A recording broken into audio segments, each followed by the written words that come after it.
बिस्मिल्लाहिर्रहमानिर्रहीम। अस्सलाम वालेकुम। आज की बुक रिव्यू में खुशामदीद। और आज की बुक जो है वो इंटरनेशनल बेस्ट सेलर बुक है और इस बुक का नाम है Ikigai the Japanese secret to a long and happy life. इस बुक को लिखा है जी Hector Garcia and Francesc Miralles ने, लेकिन इसको ट्रांसलेट किया है हीदर क्लियरी ने। ये जापानीज बंदे ने लिखे, दो लोगों ने, और जापानीज लैंग्वेज में ही है, लेकिन इसको इंग्लिश में ट्रांसलेट ये हीदर क्लियरी ने किया है। बहुत ही ज़बरदस्त बुक है ये। अगर कोई इस बुक को एक दफ़ा पढ़ ले और ना सिर्फ पढ़े बल्कि समझ के इसकी चीज़ों को अप्लाई भी कर ले, कुछ चीज़ों को छोड़ के, लेकिन मोस्टली चीज़ों को अगर अप्लाई कर लिया जाए तो लंबी लाइफ का तो नहीं कह सकती लंबी लाइफ है या नहीं, लेकिन एक हेल्दी लाइफ और हैप्पी लाइफ लाजमी हो सकती है। क्योंकि बीइंग अ मुस्लिम हमारा बिलीव होता है कि ज़िंदगी अल्लाह ने जितनी लिखी है उतनी ही होनी है, लेकिन हम हेल्दी लाइफ जीते हैं या सिक लाइफ जीते हैं, मेंटली हैप्पी रहते हैं या मेंटली सैड रहते हैं, ये हमारे इख्तियार में अल्लाह ने दिया, हमारे ऊपर डिपेंड करता है कि हम कैसे लाइफ जीते हैं। अच्छा जी, तो शुरू करते हैं। Ikigai mysterious word. ये जो इकिगाई है ना, ये एक वर्ड है जापानीज में। तो इस वर्ड का मतलब है रीज़न ऑफ लाइफ। ये बुक में पूरी वर्ड टू वर्ड पढ़ने वाली नहीं हूँ, ये मैं पढ़ चुकी हूँ, तो मैं इसका एक रिव्यू देना चाहती थी। यूट्यूब पे 2 से 3 लोगों ने इकिगाई का रिव्यू दिया, वो मैंने सुना है बहुत अच्छा है। कुछ लोगों ने वीडियोस के उसमें दिया हुआ है, और लेकिन मेरा स्टाइल यही है कि मैं इसको रीडिंग वाली बुक से ही रीड करती हूँ। अच्छा जी, इकिगाई का मतलब हो गया रीज़न ऑफ लाइफ, जीने की वजह। वो कहते हैं अगर आपके पास कोई जीने की वजह है ना, तो आप लंबी और खुशहाल ज़िंदगी गुजारते हैं। जिसके पास जीने की वजह नहीं रहती ना, वो इंसान खुदकुशी की तरफ जाता है। जिसके पास जीने की वजह होगी वो कभी भी मरना नहीं चाहता। The art of saying young while growing old. आप बूढ़े हो रहे। हमारे यहाँ एक आम सी चीज़ है, लाइक मैं भी ले लूँ, तो मैं 30+ हुई तो मैंने कहना शुरू कर दिया कि अब तो बस बुढ़ापा शुरू हो गया 30+ के बाद। तो नॉर्मली हम लोग जो हैं वो 30+ को, 40+ को, 50+ को बुढ़ापा काउंट स्टार्ट करते हैं, लेकिन जापानीज लोग जो हैं वो 80+ को भी बुढ़ापा काउंट नहीं करते। वो कहते हैं हम तो अभी यंग हैं, हमसे ज़्यादा बूढ़े लोग भी मौजूद हैं, 100+ वाले लोग भी मौजूद हैं। तो ये जो खुद को जवान समझने की आदत है ना अपने दिमाग को, अगर आप कहें ना कि मैं यंग हूँ, तो दिमाग भी, आप देखें बहुत सारे लोग ऐसे हैं जो कि 40+, पाकिस्तान में भी 40+ होके भी उनके ज़रा सी भी झुर्रियाँ, रिंकल्स वगैरह कुछ भी नहीं होती, उनकी स्किन नीट एंड क्लीन होती है, वो फिट हेल्थी लाइफ गुजार रहे हैं। जो 20 साल का अगर कोई यंग नौजवान है ना, उनसे भी ज़्यादा एक्टिव लाइफ गुजार रहे हैं। तो रीज़न यही होता है, उनकी मेंटल अपनी ट्रेनिंग वो करते हैं। Why is your reason for being, what is your reason for being. अब वो कहते हैं कि आपके पास जो रीज़न होने चाहिए ना, ये 4, ये एक सर्कल है जो इस बुक में बना हुआ है और बहुत ज़बरदस्त है। ये मुझे बहुत पसंद आया, और सुनने वालों को भी, देखने वालों को, पढ़ने वालों को भी पसंद आएगा। इकिगाई का मतलब क्या है, उसको उसने डिफाइन किया एक सर्कल में कि passion, mission, vocation, profession. What you love, आपको पसंद क्या है, आप किससे प्यार करते हैं। कोई ऐसा काम, कोई ऐसी चीज़ जो करने से आपको अच्छा फील होता है, आप खुशी महसूस करते हैं, आप तस्कीन महसूस करते हैं, वो क्या है, आपका पैशन है। वट द वर्ल्ड नीड्स, दुनिया को किस चीज़ की ज़रूरत है, वो क्या है, वो आपका मिशन है। अब वोकेशन, जो भी आप कर रहे हैं उस पर आप, what you can be paid for, आपको कुछ ना कुछ मुआवजा मिलना चाहिए। What you are good at, profession, आपका प्रोफेशन वो होना चाहिए जिस पर आप स्किलफुल हैं। अब फॉर एग्जांपल अगर हम छोटी मिसाल लेते हैं और एक बड़ी मिसाल लेते हैं। छोटी सी मिसाल मैं अपनी देती हूँ। इस वक्त जो मेरी इकिगाई है, मेरी इकिगाई क्या है, वही है जो मैं कर रही हूँ ना। अब ये अगर हम इस वीडियो रिकॉर्डिंग को ही ले लें जो इस टाइम मैं रिकॉर्ड कर रही हूँ, तो ये मेरी इस वक्त की इकिगाई यही है, क्योंकि ये मेरा पैशन है, मुझे अच्छा लगता है पढ़ना, पढ़ाना। मेरी वजह से अगर किसी को कोई ज़रा सा भी फ़ायदा हो जाए तो वो मुझे बहुत खुशी फील होती है। मिशन क्या है कि दुनिया को इसकी ज़रूरत है। हमारे यहाँ बहुत सारे लोग डिप्रेशन, एंग्जाइटी का शिकार रहते हैं और उन्हें कोई प्रॉपर गाइड करने वाला नहीं होता, लेकिन अगर वो इस तरह की बुक्स को पढ़ें, और जो लोग पढ़ नहीं सकते वो लोग सुन लें, तो उनका माइंड कहीं ना कहीं इस चीज़ को अप्लाई करता है कि हाँ ये बात ठीक है, हम गलत साइड पर जा रहे हैं, अगर हम थोड़ी सी मेंटल ट्रेनिंग कर लें तो हम सही अच्छी लाइफ गुजार सकते हैं। अब वो क्वेश्चन क्या है कि इसमें मुझे अब मतलब अगर मेरा ये यूट्यूब चैनल ग्रो कर जाता है तो कुछ ना कुछ मुझे इसमें से इनकम भी हासिल होना स्टार्ट हो जाएगी। फिलहाल के लिए नहीं, फौरी इनकम तो नहीं मिलती इसमें या किसी भी चीज़ में, लेकिन बहरहाल एक है सही चांसेस तो है ना। दूसरा प्रोफेशन मैं इसी में ही गुड हूँ। मैं बीइंग अ टीचर इस बुक को रिव्यू कर रही हूँ। मैं बहुत सारे लोगों को पढ़ाती हूँ। मेरा यूट्यूब चैनल अगर आप रिव्यू करें तो मल्टी एजुकेशनल चैनल है। उसमें मैंने बहुत सारे CSS PMS की बुक रिव्यूज़ भी दी हैं, उसके अलावा गाइडेंस भी दी हुई है। और लाख तो मेरा स्पेशल फील्ड है ही है। अच्छा जी चलें, वो मेरा डिस्कशन नहीं हो रहा इसमें बुक का है। अब आगे और एक बड़ी मिसाल देने वाली थी मैं, लाइक कायदे आजम की मिसाल लेना है तो कायदे आजम की इकिगाई क्या थी, उनका प्रोफेशन क्या था, वो लॉयर थे और लॉयर का काम ही यही होता है कि वकील का मतलब ही कारसाज है, रास्ता बनाने वाला। तो उन्होंने पूरे मुस्लिम उम्मा के लिए रास्ता बना दिया एक। उसके बाद उनका प्रोफेशन वोकेशन उनका क्या था, उन्हें बहुत कुछ मिला जब वो प्रेसिडेंट बने और इन रिटर्न में, और आज तक पाकिस्तानी नोट पर उनकी ही तस्वीर छपती है जो कि आज तक चेंज नहीं हो सकी। हालांकि वो नहीं रहे लेकिन फिर भी पाकिस्तान बनाने में सिर्फ एक कायद आजम का हाथ नहीं है, बहुत सारे लोगों का हाथ है। लेकिन चूँकि वो लीडर थे और लीडरशिप की क्वालिटी यही होती है कि वो पूरी कौम को साथ लेकर चल सकता है। उसके अलावा उनका पैशन भी यही था। पाकिस्तान दुनिया को ज़रूरत थी कि एक ऐसा मुल्क दुनिया के नक्शे पर इमर्ज हो जिसमें जो उस वक्त के मुसलमानों की हालत थी या जो उस वक्त के हालात वाक़यात थे, उसमें एक ज़रूरी था कि ये एक मुल्क अलहदा बना जाए। जैसे आज कश्मीर के लिए ज़रूरी है कि कश्मीर को अलहदा मुल्क बनाया जाए या फिर कश्मीर को उनके राइट्स दिए जाए ना। जो लोग कहते हैं कि जी पाकिस्तान से बनने से पहले ये सारी मिथ्स हैं कि वो हालात ख़राब थे और ये वो, या हिंदू ऐसा सलूक नहीं करते थे ETC, तो वो अदरवाइज बात हो सकती है शायद ठीक हो।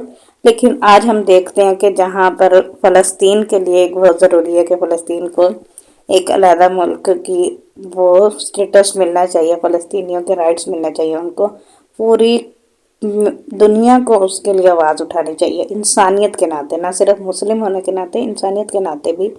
ये कहीं कोई इंसान राइट टू लाइफ जो राइट है ना, वो सिर्फ इस्लाम नहीं देता, वो वर्ल्ड ये जो UNO का चार्टर है, इसमें मुझे कहना नहीं चाहिए लेकिन सो कार्ड लिखाऊंगी, क्योंकि उसमें भी लिखा हुआ है कि राइट टू लाइफ जो है हर इंसान का हक है। तो क्या फ़लस्तीन के लोग राइट टू लाइफ के हकदार नहीं है?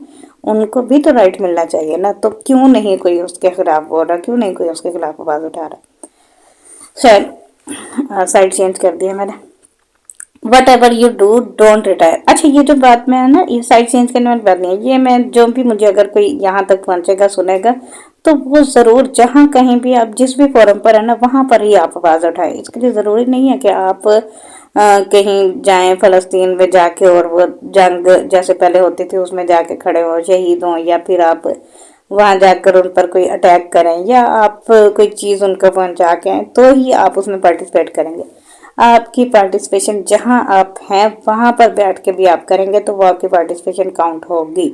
कहीं ना कहीं ये मेरी आवाज़ कहीं ना कहीं कभी ना कभी किसी न किसी तक ऐसे तक पहुँचेगी जो कि इस मसले के लिए कुछ ना कुछ कर सकता हुआ। और अगर मेरे कहने की वजह से मेरी बात किसी के दिल में उतरती है और वो कोई उस पर अमल कर लेता है, या जो सुनने वाले हैं वो अपनी लाइफ के अंदर अपने जो आपका ग्रुप सर्कल है जहाँ बैठते हैं, वर्क प्लेस है, दोस्तों से बात करते हैं, घर वालों से बात करते हैं, तो कहीं ना कहीं एक दिन में लाजमी उस पर बात करें। हो सकता है कि आप सब लोग बात करना शुरू कर दें तो वो सब लोग गालिब आ जाएं और वो इसराइल जो छोटे से चंद एक अपराध पर मुश्तमिल है तो वो इसराइलियों इस बात को छोड़ जाएं। खैर आगे चलते हैं बुक पे। What ever you do don't retire. सबसे अच्छी बात जो जापानीज लोगों की मुझे लगी है ना इस बुक में स्पेशली, वो यही है कि वो रिटायर नहीं होते। हम लोग 30 के बाद कहते हैं अब हमारी हड्डियां दुखने लग गया, कमर में दर्द होने लग गया, बैठा नहीं जाता, चला नहीं जाता। 50 के बाद तो हमारे यहाँ अक्सर लोग बुढ़ापे का टैग लगा के रिटायर हो जाते हैं कि अब हम कुछ काम नहीं कर सकते ना। तो जापानीज लोग हैं वो कभी भी रिटायर नहीं होते, वो 80+ भी हो ना तब भी वो काम करते रहते हैं। क्यों? क्योंकि उनका काम ही उनकी इकिगाई है। वो चारों चीजें जिस काम में होती हैं वो वही काम करते हैं। अब the island of almost eternal youth, इसमें ना बहुत सारे लोग उन्होंने लिखे हैं जो 80+ लोग हैं और वो वहां पर जिंदगी गुजार रहे हैं। बहुत सारे जापान के शहर है ओकिनावा, उसमें बहुत से लोग हैं जिनकी लाइफ 100+ है और उसमें 100 लोगों का उन्होंने इंटरव्यू किया और उसमें उन्होंने बताया कि हम कैसे हेल्दी लाइफ जीते हैं। उसमें एक सीक्रेट है, द 80% सीक्रेट। इस 80% सीक्रेट में उन्होंने कहा है कि आप जो खाना खाते हैं ना वो खाना 80% खाएं। ये सुन्नत रसूल भी है कि आपको खाना हमेशा भूख रख के खाना चाहिए, ओवर ईटिंग नहीं करनी चाहिए। हम लोग जब तक हमारा मैदा क्या नहीं देता कि ना बस करो तब तक हम खाना नहीं छोड़ते।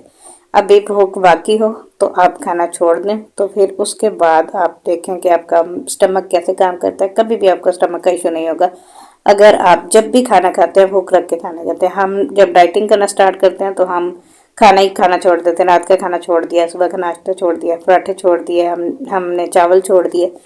लेकिन हमें ये करने की ज़रूरत ही नहीं है। हमें चाहिए कि एक बैलेंस डाइट लें। हम पराठा भी खाएं, लेकिन जहाँ पर हम एक पराठा खाते हैं तो वहाँ पर हम आधा पराठा खाना है या आधे से थोड़ा ज़्यादा खाना है। और अगर हम चावल प्लेट भर के खाते हैं तो हमें चाहिए आधी प्लेट खा लें, या चलो आधी प्लेट नहीं खा सकते, हम छोटी प्लेट खा लें जहाँ बड़ी प्लेट खाते हैं। वहीं रात के खाने में अगर हम खाना खाते ही सो जाते हैं तो हमें चाहिए थोड़ी सी चहलकदमी कर लें और थोड़ी सी भूख रख के खाना खाएं। बिल्कुल ही मैदे को भूखा नहीं मारना, थोड़ा थोड़ा खाना है। अब जापानीज लोग जो है ना, उनकी ये शायद अभी आगे आएगी वो चीज़ कि वो बहुत सारे डिशेस यूज़ करते हैं। कभी आपने किसी मूवीज़ में देखा होगा जापानीज या चाइनीज़ वालों की, वो एक बड़ा सारा थाल रखते हैं और उसमें छोटी छोटी प्यालियाँ होती है और उसमें मुख्तलिफ चीज़ें रखी होती हैं, सब्जियाँ भी होती हैं, उसमें मीट भी होता है, अंडे होते हैं, उसमें सूप भी होते हैं। तो वो थोड़ी थोड़ी चीज़ें ना सारी वो खाते हैं और उससे दिमाग को लगता है कि हमने बहुत कुछ खा लिया, जबकि बहुत कुछ नहीं खाया होता। वो खाया उतना ही होता है जितना आपके मैदे में स्पेस होती है। लेकिन चूंकि बहुत सारी चीज़ें होती हैं तो लाइक हम हाई टी पे जाते हैं तो हाई टी पे बहुत सारी चीज़ें होती हैं और हम थोड़ी थोड़ी ले लेते हैं सारी ना, तो वो हमें लगता है कि हमने ओवर ईटिंग कर लिया। हालांकि ऐसा नहीं होता, वो थोड़ी थोड़ी चीज़ें ही हम खाते हैं। वो बेसिकली बेहतरीन डाइट होती है हाई टी वाली। अच्छा जी, आगे है कनेक्टेड फॉर लाइफ। अब इसमें वो कहता है कि लोकल कम्युनिटीज़ के साथ ना कनेक्टेड रहना चाहिए आपको। कोई भी इंसान, जो वो कहते हैं ना कि अकेला दिमाग, खाली दिमाग शैतान का घर होता है, तो कोई भी इंसान अकेला नहीं रह सकता।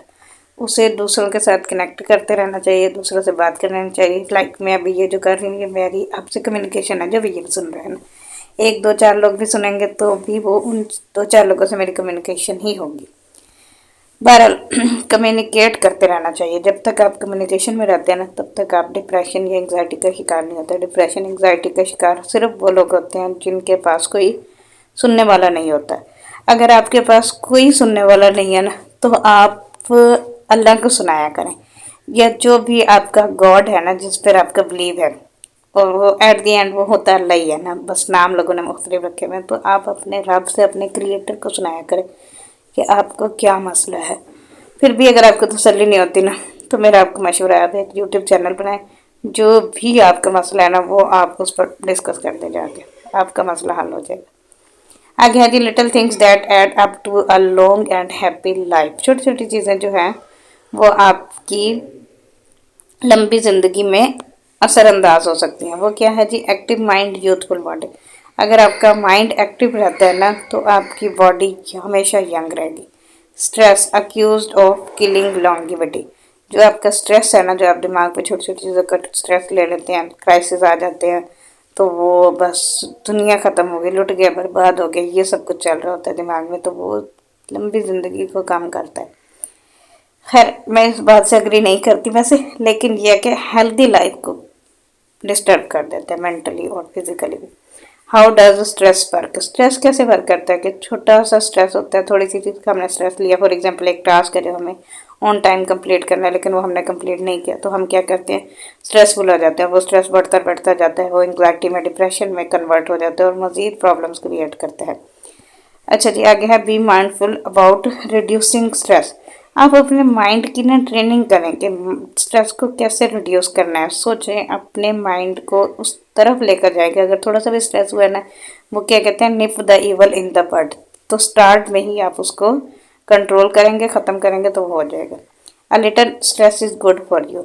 अब थोड़ा सा स्ट्रेस गुड होता है कैसे, कि जो बंदा बिल्कुल ही स्ट्रेस नहीं लेता, वो फिर उसे बस यही होता है कि खाना पीना मिल रहा है, लाइफ मज़े में गुजर रही है तो गुजर जाएगी आपके पास, इट्स ओके, क्या ज़रूरत है कुछ करने की।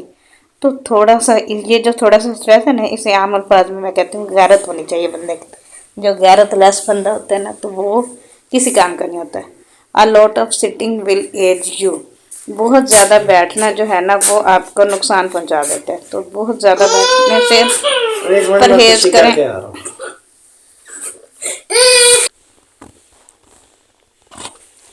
हाँ जी, a lot of sitting will age you. कि जो लोग बहुत ज़्यादा बैठने वाला काम करते हैं ना, उनकी एजिंग ज़्यादा होती है। मतलब वो उनकी फिजिकल एक्सरसाइज कोई नहीं करते, वो बस सुबह 9 to 5 जॉब गुजार रहे होते हैं, उनकी टांगे काम करना शुरू छोड़ देती हैं, उनका जो है बैठे रहने से कमर में दर्द बहुत ज़्यादा हो जाता है। तो वो एक हेल्दी लाइफ नहीं गुजार सकते। अगर जिन लोगों का, ये नहीं कि मैं कह रही कि आप लोग वो काम करना छोड़ दें जो भी कर रहे हैं बैठे रहने वाला, लेकिन उसके साथ साथ आप अपनी कोई फिजिकल एक्टिविटी स्टार्ट करें, कोई प्लेइंग एक्टिविटी बच्चों के साथ, या फिर आप मॉर्निंग वॉक या मॉर्निंग एक्सरसाइज। अगर और कुछ नहीं है ना, तो आप कोई ना कोई घर का काम कर लिया करें ना। मतलब अगर किसी ने घर में मुलाजमा रखी हुई है, तो उसके साथ आप किसी दिन वो नहीं आई तो खुद कर ले, या डेली हैबिट बनाने का ये काम आप कर लेते, वो भी बहुत फ़ायदा देगा आपको। Anti ageing attitude. वो कहते हैं कि आप के पास जो है ना, आपका अपना एटीट्यूड ऐसा होना चाहिए जो एंटी एजिंग है। The life you live is equally और more important for longevity. An ode to longevity. ये एक पोइम लिखी हुई है, और इसको नहीं मैं रिव्यू करनी, बस अगर आपने किसी ने पढ़नी है तो पढ़ लीजिएगा। From logotherapy to ikigai, how to live longer and better by finding your purpose. अपने लोगोथेरापी क्या है? A colleague once asked, well, in logotherapy, the patient sits up single phrase straight and has to listen to things that are on occasion hard to hear. वो कहते हैं कि आपने इसमें जो है पेशेंट्स को बिठाते हैं और उसे क्या सुनते हैं कि जो कि मुश्किल है सुनना। सुनना जो है ना, वो बहुत मुश्किल होता है। to listen to that things that are on occasion hard to hear. बहुत सी चीज़ें ना हमारे अंदर होती हैं जो हम दबा के रखते हैं और उनको हम निकालते नहीं हैं। तो अगर हम निकाल दें तो हम इजी फील करते हैं, लाइफ हल्की महसूस होती है। लेकिन वो चूँकि हम दबाए रखते हैं मज़ीद, उसके ऊपर बोझ डालते जाते हैं, तो वो बर्डन क्रिएट हो जाता है। The search for meaning. The search for purpose become a personal driving force that allowed Frankel to achieve his goal. The process of logotherapy can be summarized in these 5 steps. ये 5 steps ना मैं पढ़ती हूँ। A person feels empty, frustrated or anxious. The therapist shows him that what he feels is the desire to have a meaningful life.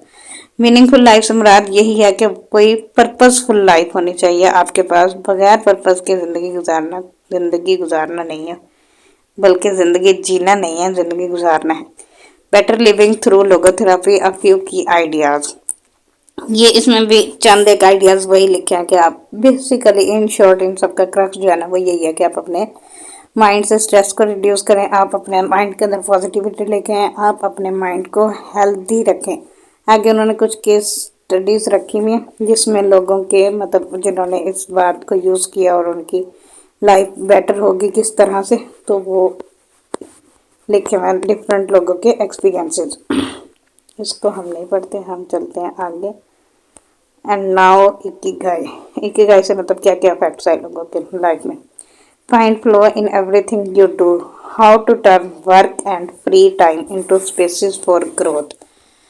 वो कहता है कि आप अपने काम में फ्लो ढूंढें। फ्लो से मुराद कि आपकी एक कंसिस्टेंसी होनी चाहिए काम में। ये ना हो कि आप एक दिन एक काम जोश से करें कि आप आज ये इकिगाई, यही आपकी इकिगाई, आप इसको फॉलो करेंगे 4 दिन बाद फिर ख़त्म होगी। पावर ऑफ फ्लो जो है ना, ये फ्लो बेसिकली एक कंसिस्टेंसी है जो आप रेगुलर बेसिस पर करते हैं, इसको आप अपनी लाइफ में अपने अंदर मर्ज कर लें तो फिर आपको इसका फ़ायदा नज़र आएगा। Choose a difficult task but not too difficult. आपको डिफ़िकल्ट काम करना चाहिए लेकिन इतने भी डिफ़िकल्ट नहीं होना चाहिए कि आप वो कर ना सकें और फिर आप उसके ऊपर स्ट्रेसफुल हो जाएं, आप एंग्जाइटी का शिकार हो जाएं, ये नहीं करना चाहिए। फिर have a clear concrete objective. आपके पास एक क्लियर ऑब्जेक्टिव होना चाहिए, आपको पता होना चाहिए कि आपको लाइफ में क्या चाहिए, आप क्या बनना चाहते हैं, आप क्या करना चाहते हैं, क्या क्यों का जवाब आपके पास होना चाहिए। Concentrate on a single task. जो मल्टीटास्किंग होती है ना, मल्टीटास्किंग का मतलब ये नहीं होता कि आप एक ही वक्त में बहुत सारे काम करें। मल्टीटास्किंग का मतलब होता है कि आप एक काम करें, उस एक को फोकस करके करें और फिर आप दूसरे की तरफ शिफ्ट हो जाएं। ये नहीं कि one concentrate on one single task का मतलब ये नहीं होता कि आप सिर्फ एक ही काम करें। आप बहुत सारे काम कर सकते हैं लेकिन आप एक टाइम में सिर्फ एक काम पर फोकस करें। जिस वक्त जो कर रहे हैं, अब लाइक मैं ये इस वक्त ये जो बुक रिव्यू कर रही हूँ तो मेरा पूरा फोकस सिर्फ इसी बुक रिव्यू के ऊपर, इसके अलावा और कुछ नहीं माइंड में चल रहा मेरा, तो ये होना चाहिए। Flow in Japan takumis engineers genius and otakus, ये उनके अपनी लैंग्वेज में कुछ लिखा हुआ है। और the art of the Takumi, ये टकुमी एक वर्ड था, इसको इसने एक्सप्लेन किया था, एक minute. They all understand the importance of flowing with the ikigai all the times। हाँ, टकुमी इसका मतलब होता है आर्टिजन। ये जो आर्टिस्ट होते हैं ना, आर्टिजन्स, वो उनके हवाले से लिखा हुआ है कि आर्टिस्ट के पास क्या होती है, स्किल होती है, उनके पास आइडियाज़ होते हैं, वो उनका जो पैशन होता है। जितने भी आर्टिस्ट होते हैं ना, मोस्टली सक्सेसफुल होते हैं क्योंकि उनके पास इकिगाई होती है। वो अपने पैशन को प्रोफेशन और फिर वोकेशन और फिर अपने उसको लेके चलते हैं, वो उसको पसंद करते हैं, उसमें उनको सब कुछ मिलता है, वो पूरी इकिगाई को फॉलो करते हैं। स्टीव जॉब्स इन जापान, ये स्टीव जॉब ने जापान में कोई वो मतलब जापानीज था, फिर वो उधर गया, फिर उसने इधर के ऊपर रिसर्च की, उस हवाले से लिखा। सोफिस्टिकेटेड सिंपलिसिटी, सिंपलिसिटी होनी चाहिए लाइफ में लेकिन सोफिस्टिकेटेड होना चाहिए, मतलब एक महज़िब सादगी होनी चाहिए। ये नहीं कि आप बिल्कुल ही दुनिया से अलग थलग सिंपल लाइफ गुजारे और ऐसा भी नहीं कि आप बहुत ज़्यादा बोल्ड लाइफ गुजारे, मतलब एक मॉडरेट लाइफ गुजारनी चाहिए। द प्योरिटी ऑफ गिबली, ये गिबली क्या था। देयर आर दोज हु से the Shinto value of being connected with nature is vanishing. One of the harshest critics of this loss is another artist with cleric. The director of animated films produced by Studio Ghibli, अच्छा ये भी कोई बंदे का नाम है, उसका personal experience लिखा हुआ है इस एक ही गाय के हवाले से। द रिकल्स, ये भी कोई पर्सन ही है शायद। माइक्रोफ्लो इंजॉइंग मन मेड टास्क, अच्छा ये जो है ना, ये डिफरेंट चीज़ें उन्होंने एक्सपीरियंसेस के हवाले लिखी हुई। मेडिएशन, मेडिएशन जो है, मेडिएशन या मेडिटेशन, मेडिटेशन, मेडिटेशन क्या होती है कि आप एक लंबी सांस लें और फिर उसको सांस को छोड़ दें। जब आप सांस अंदर लेंगे ना और बाहर छोड़ेंगे तो बाहर छोड़ने में आपके अंदर की जितनी भी डिप्रेशन एंग्जाइटी होगी ना, वो सारी, जैसे एक वैक्यूम क्लीनर होता है ना, तो वो उसके अंदर से हवा पहले बाहर निकलती है और फिर जब वो अंदर हवा लेती है ना तो वो सारा कचरा भी साथ ले जाता है। तो ये जो सांस, ये जो डीप ब्रीथ है ना, ये भी यही काम करती है। इसको आप कभी ट्राई करके देखें जब आप स्ट्रेस की सिचुएशन में हो ना, या आपको समझ ना आ रहा हो, बहुत ज़्यादा टेंशन हो रही है किसी काम को लेकर, किसी भी चीज़ के ऊपर, या कुछ भी करने को नहीं है ना आपके पास, 1 मिनट भी फ्री है, इसके लिए कोई स्पेसिफिक टाइम नहीं होता कि आप मॉर्निंग में करें, दोपहर को करें, जब भी आप बिजी हैं। तो आपने करना ये है कि आप एक लंबी सांस अंदर खींचें लाइक दिस, और फिर उस सांस को जब बाहर छोड़ें तो माइंड में से सोचें कि माइंड के अंदर जितनी भी फजूल एक्टिविटीज़ है ना, फजूल कचरा भरा हुआ दिमाग से, तो ये सांस जो है ये एक वैक्यूम क्लीनर वाली हवा है जो हमारे अंदर आई है, और जब ये बाहर जाएगी तो दिमाग से वो सारी नेगेटिविटी, सारी फजूल चीज़ें, सारे एक्स्ट्रा वेस्टेज बाहर निकाल देगी। हमारे माइंड की सफाई, हमारे अंदर की सफाई करती है सांस। कभी ट्राई कर लीजिएगा सुबह। Humans are ritualistic beings, life is inherently ritualistic. हम जो हैं वो रिचुअल्स को फॉलो करते हैं, और रिचुअल्स जो होती हैं, ये जो रस्म रिवाज होते हैं हमारे ह्यूमन्स के खुद के बनाए हुए, और फिर वो उसके ऊपर स्ट्रिक्ट हो जाते हैं इतने कि उनको हटा नहीं सकते। तो जो भी रिचुअल्स आप फॉलो करते हैं, जिस भी रिचुअल में है, उसको आप प्रोसेस इस तरह से करें कि वो आपकी लाइफ में, मतलब हैप्पीनेस क्रिएट करें, ना कि टेंशन क्रिएट कर दे। ठीक हो गया। वो कहते हैं कि रिचुअल जो है ना वो आपको आगे बढ़ने का वो मौका देती हैं, उसकी वजह से आप सोसाइटी में रह पाते हैं। Using flow to find your Ikigai. Ikigai को, अगर आपके पास कोई इकिगाई नहीं है तो उसको ढूंढने के लिए आपको फ्लो ढूंढना पड़ेगा। फ्लो मतलब consistency. Words of wisdom from the longest living people in the world.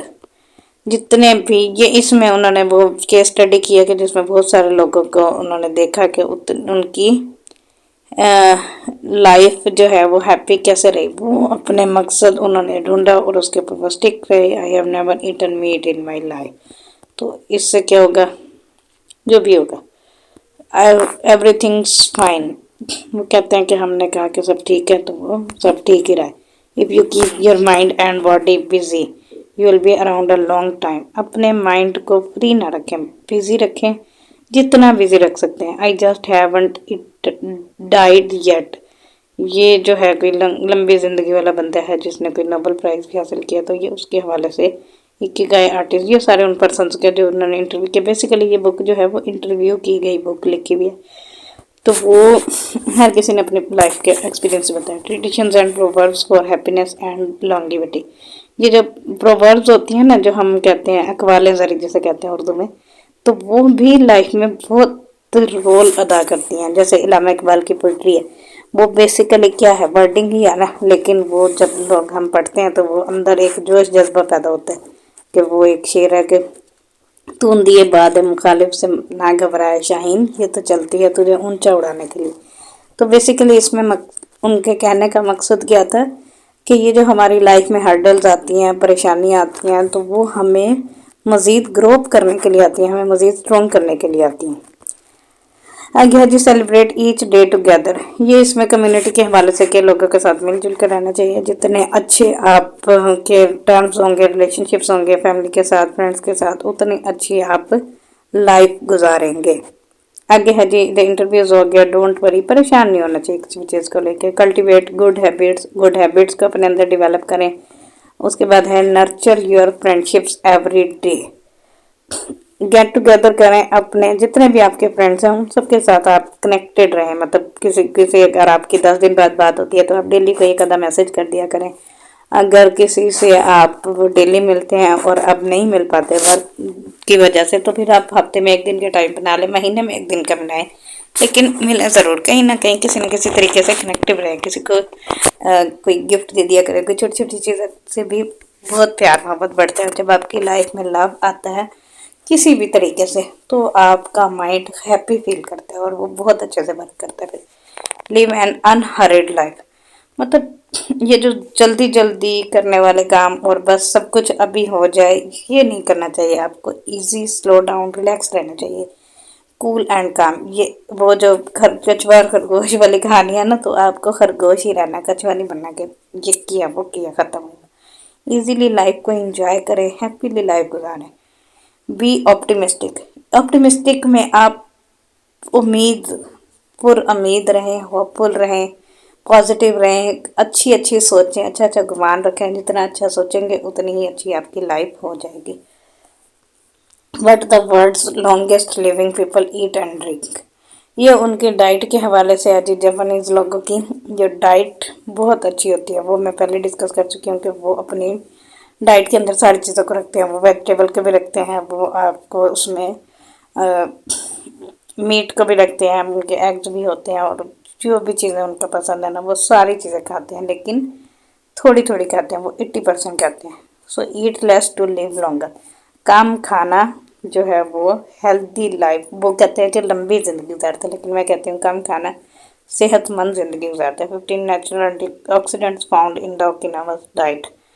ये उनकी डिटेल है, जो कुछ वो खाते हैं उसमें यही सारी चीज़ें हैं। उसमें सब्जियां भी हैं, दालें भी हैं, गोश्त भी है। The secrets of green tea, हम ग्रीन टी भी पीते हैं। ग्रीन टी भी बहुत यूज़फुल होती है हेल्थ के लिए। द पावरफुल शेक सावा, ये भी उनकी कोई डिश है। उसमें क्या क्या चीज़ें मौजूद होती हैं। वो विटामिन सारे यूज़ करते हैं और नेचुरल चीज़ों से यूज़ करते हैं। ये जो हम गोलियाँ खाते हैं ना विटामिन की, तो वो विटामिन की गोलियाँ नहीं खाते। वो विटामिन जिन जिन चीज़ों में होता है वो चीज़ें खाते हैं। फ्रूट्स खाते हैं वो लोग। एक्सरसाइजेज फ्रॉम द ईस्ट देव that promote health and longevity. वो एक्सरसाइज लाजमी करते हैं डेली बेसिस पर ना। इसमें उन्होंने कुछ एक्सरसाइजेस भी दी हुई हैं कि जो आप करें, मतलब लाइक आप ऐसे स्ट्रेट खड़े हो जाए, फिर आप अपने बाजुओं को घुमा के ऊपर लेके जाएं और उसके बाद फिर नीचे लेकर आए, फिर ऊपर लेके जाएं। तो ये आप इस तरह अपने हाथों और टांगों की एक्सरसाइज करें। ये उन्होंने तरीक़ेकार भी बुक में ही लिख दिया कि कैसे करें। योगा अगर आप कर सकते हैं तो वो करें। स्टाइल ऑफ योगा वो बताया उसमें। How to do a sun salutation. ये जो सन सैल्यूटेशन से मुराद वो जो सूरज ऐसे निकलता रहता है ना, वो उसको आपने अपनी एक्सरसाइज करना है। मतलब सांस अंदर लेनी है और फिर झुक के खड़े हो जाना, सीधे खड़ा होना, थोड़ा सा स्ट्रेचिंग करनी है, थोड़े से पाँव की तरफ जाना है, थोड़ा सा लेट के करने हैं, जिस तरह से भी आप कर सकें। एक्सरसाइज जो भी आप फॉलो करें ना, कोई एक लाजमी कर लें डेली बेसिस में। मॉर्निंग में करें तो वो ज़्यादा बेस्ट है, जब टाइम मिले तब कर लें। अगर आप 9 to 5 वाली वर्क करते हैं फिर तो लाजमी करनी चाहिए। और जो लोग 9 to 5 वाली वर्क नहीं करते, कोई किसी तरह की फिज़िकल एक्टिविटी में रहते हैं, तो उनको चाहिए कि ना करें, लेकिन वो भी कर लें तो ज़्यादा बेटर है। लेकिन 9 to 5 वालों को लाजमी करें। Breathe better, live longer. जितनी अच्छी आप सांस लेंगे ना, मतलब सांस अंदर खींचना, वो आप अपनी सांस को ना वैक्यूम क्लीनर समझ लें और फिर देखें आप इसका कमाल। How to face life challenges without letting stress and worry age you. What is resilience. One thing that everyone with a clearly defined in common in that pursue their passion no matter what. They never give up, even when their cards seemed stacked against them. कहते हैं life में जितनी भी मुश्किलात आए उन पर आपने घबराना नहीं है। आसान अल्फाज में आपने उनको फेस करना है, फरार नहीं हासिल करनी और चलते जाना है। Emotional resilience through Buddhism and stoicism. ये उन्होंने अपने रिलीजन के हवाले से लिख दी। What is the worst thing that could happen. जितनी भी बड़ी मुसीबत आ जाए ना, आप ये सोचें कि इससे बड़ी मुसीबत क्या हो सकती थी।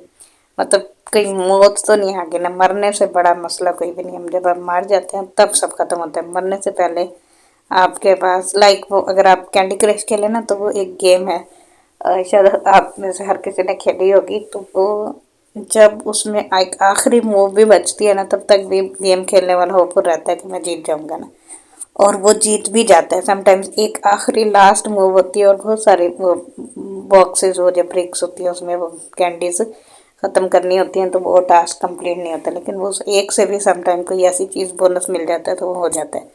तो लाइफ भी ऐसी है कैंडी क्रश की तरह। उसमें आपको अगर मौत नहीं आ रही ना, तो कुछ भी हो जाए आप ये सोचें कि आप आखिरी नहीं है, इससे ज़्यादा भी वर्स्ट कुछ हो सकता था। तो फिर माइंड सही हो जाता है। Meditating for healthier emotions. अच्छे इमोशंस के लिए मेडिटेशन बहुत ज़रूरी है। ये जो जापानीज़ लोग ये बुद्धिज़्म को मानने वाले होते हैं ना, तो इसलिए आपने देखा होगा कि वो मेडिटेशन बहुत करते हैं। The here and now and the impermanence of things. जो कुछ भी है ना, वो यही है और अभी है।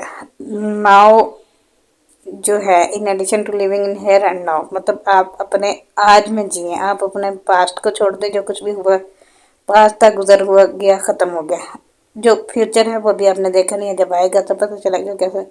बेसिकली जो है वो अभी है। अभी जो कुछ आपके पास है आप उसको एंजॉय करें। हम लोग क्या करते हैं, हम पास्ट के, माजी के जो भी हमारे वो होते हैं, सद में कोई बुराइयाँ, किसी ने हमारे साथ कुछ बुरा कर दिया या कोई ऐसा इवेंट इंसिडेंट जो हमें दुख दे गया, तो हम उसी में फंसे रहते हैं, उससे निकालते नहीं हैं खुद को ना।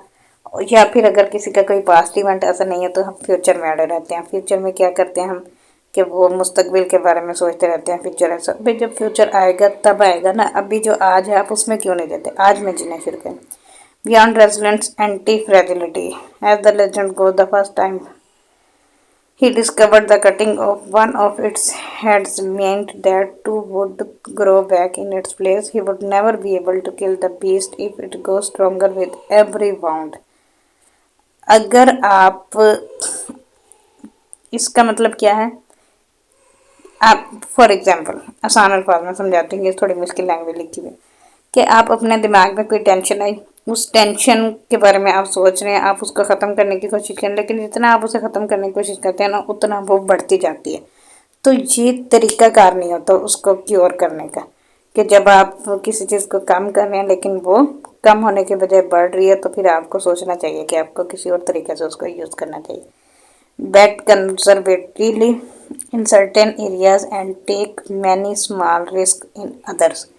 अब वो कहते हैं कि छोटे छोटे स्मॉल रिस्क जो होते हैं ना, वो आपको लाइफ में लेने चाहिए। वो आपको रिस्क से आपके अंदर हौसला बढ़ता है, आप मजीद डेवलपमेंट की तरफ जाते हैं। Get rid of the things that make you fragile. जो चीज़ें आपको टेंशन देती हैं, प्रॉब्लम करती हैं, उसमें आपके टॉक्सिक पीपल हैं, जो आपके कोई कर्ज वगैरह हैं, या जो भी चीज़ है लाइफ में, उसको आप अपनी लाइफ से निकाल दें। वैसे ये अच्छी चीज़ें लिखी हुई हैं, इसको हम पढ़ते हैं। Stop snacking between meals. खाने के दरमियान में आप स्नैक्स ना लें। Eat sweets only once a week. हफ्ते में एक दफ़ा मीठा खाएं। डेली मीठा नहीं खाना चाहिए। आपको पता है मीठा जो है वो इंसान की बॉडी को सुस्त करता है। ग्रेजुअली पे ऑफ ऑल डेट। सारे कर्जे आहिस्ता आहिस्ता दे दें। कर्जा बहुत बड़ी टेंशन होती है, दिमाग को स्ट्रेसफुल रखता है कर्जा। Avoid spending time with toxic people. Toxic people से के साथ बैठा ही ना करें। जितने टॉक्सिक पीपल होते हैं ना, वो आपकी लाइफ तबाह कर देते हैं। अपनी तो उनकी हुई भी होती है, वो दूसरों की भी कर देते हैं। Avoid spending time doing things we don't enjoy simply because we feel obligated to do them. जिस चीज़ में मज़ा नहीं आ रहा ना, जब काम करना अच्छा नहीं लग रहा, तो वो करें ना। सिर्फ इस वजह से ना करें कि हमें करना पड़ता है, हमारी मजबूरी है, हमें करना ही पड़ेगा। तो अगर करना ही पड़ेगा तो आप वो क्यों ना करें जो आपको अच्छा लगता है, उसमें आप ज़्यादा पैसे भी कमा लेंगे। फॉर एग्जांपल, एक बंदा 15,000 रुपये सैलरी पे काम कर रहा है, दिन रात वो लगा हुआ है कि जी मैं, और तो मुझे कुछ आता नहीं, और तो मैं कुछ कर नहीं सकता, तो यही करना पड़ेगा। This is not fair. आप कोशिश करें, आप कुछ और कर सकते हैं। आप अपने स्किल्स को ढूंढें, आप अपने टैलेंट्स को ढूंढें, उनको यूज़ करें, तो देखें आप कहाँ से कहाँ पहुँच जाएंगे। Spend no more than 20 minutes on Facebook per day.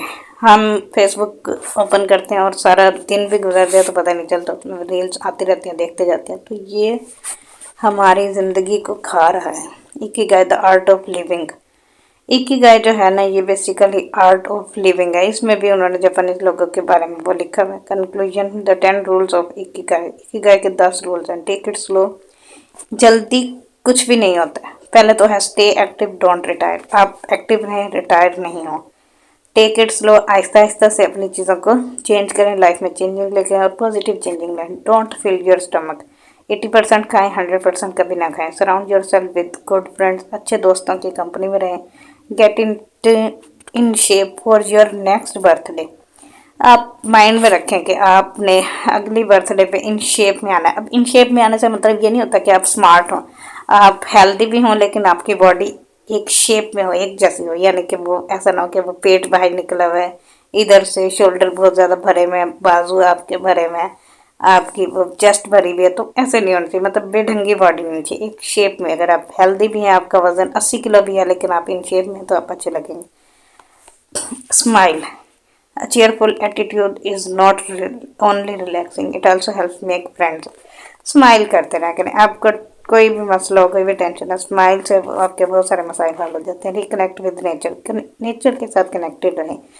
कोशिश करें कि डेली 5-10 मिनट एक किसी न किसी पार्क में ज़रूर गुजारते हैं। वहाँ आपको वो दरख्त होते हैं ना, वो दरख्त आपके अंदर की नेगेटिव एनर्जी को खींच लेते हैं। Give thanks. आप शुक्रिया अदा किया करें लोगों का। अपनी लाइफ में जो कुछ मौजूद है, अल्लाह का शुक्र अदा करें कि अल्लाह ने आपको ये सब कुछ दिया। और अगर कुछ नहीं भी दिया ना, तो आँख, कान, नाक, हाथ, पाँव, 5 हिस्से दिए आपको, बॉडी दी है आपको, घर दिया रहने के लिए। घर नहीं है तो कहीं ना कहीं तो आप रह रहे हैं ना। खाने को मिल जाता है, पीने को मिल जाता है। सबसे बड़ी नेमत पानी है। वाटर के ऊपर भी हम शुक्र अदा करें ना, तो ये भी ख़त्म ना हो। Live in the moment. अभी जो मोमेंट है ना, उसको एंजॉय करें। जैसे अभी इस वक्त मैं कर रही हूँ, मैं इस मोमेंट को एंजॉय कर रही हूँ। हालांकि मैं टाइम देख रही हूँ कि 38 मिनट्स हो गए। इतनी लंबी वीडियो कोई भी सुनना पसंद नहीं करता, लेकिन जो पसंद करेगा ना, मैंने उसके लिए ये वीडियो बनाई है, ताकि वो इन सारी चीज़ों को फील करे, वो इसमें इंडल्ज हो, इसको अप्लाई करे लाइफ पे। और किसी एक ने भी अगर अपनी लाइफ पे ये मेरी कही हुई बातों को अप्लाई कर लिया ना, तो मेरा मकसद पूरा हो जाएगा। Follow your Ikigai. आपकी जो भी इकिगाई है ना, उसको फॉलो करें। अगर आप 9 to 5 वर्क नहीं करना चाहते तो इट्स ओके, ना करें। आप बिजनेस करना चाहते हैं, नाकाम होते हैं, फिर भी करें, आगे चलें उसको। अब ये इसके बुक रिव्यू और ये बुक ऑलमोस्ट ख़त्म हो गई है। हाँ जी, ख़त्म हो गई। Thank you so much for listening. फिर मिलते हैं किसी और बुक रिव्यू में, किसी और बात के साथ। Thank you so much. अल्लाह हाफिज़।